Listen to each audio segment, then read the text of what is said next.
অনেক আমলের কথাই তো শুনছেন ভাই, সুবহানাল্লাহ, আলহামদুলিল্লাহ, তাসবিহ তাহলিল জিকির আজকার, অনেক আমলের কথা আমরা শুনছি। আজকে ভাই নতুন একটা আমলের কথা শুনলাম। এটাও যে আমল সেটা আমাদের অনেক ভাই ব্রাদাররা জানেন না। সে আমলটা হলো ঝগড়া করার সুযোগ আছে, স্কোপ আছে, গায়ের জোর আছে, সাথে লোক আছে, চাইলে কথা বাড়ানো যায়। এবং যার সাথে ঝগড়া তৈরি হয়েছে তিনি একটা ফালতু বিষয় নিয়ে আপনার সাথে ঝগড়া লিপ্ত হয়েছেন, তিনি একেবারে অন্যায়ের উপর আছেন, ভুলের উপরে প্রতিষ্ঠিত আছেন, আপনি পরিষ্কারভাবে দেখছেন তিনি রং।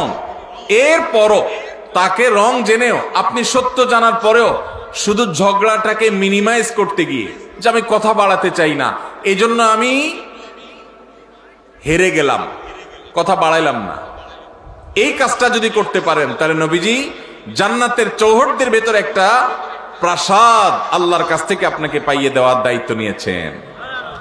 আল্লাহ আমাদের সবাইকে জান্নাতি হওয়ার তৌফিক দান করুন। ভাইরা আমার, এই আমলটার প্র্যাকটিস করবেন তো আজ থেকে ইনশাআল্লাহ। দিনে যদি একবার এই আমলের প্র্যাকটিস করতে পারেন, কয়বার? একবার।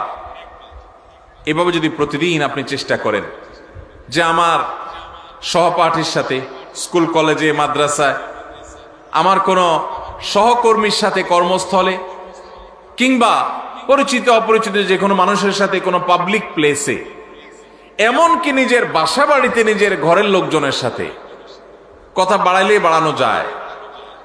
অন্যায়টা সে করছে,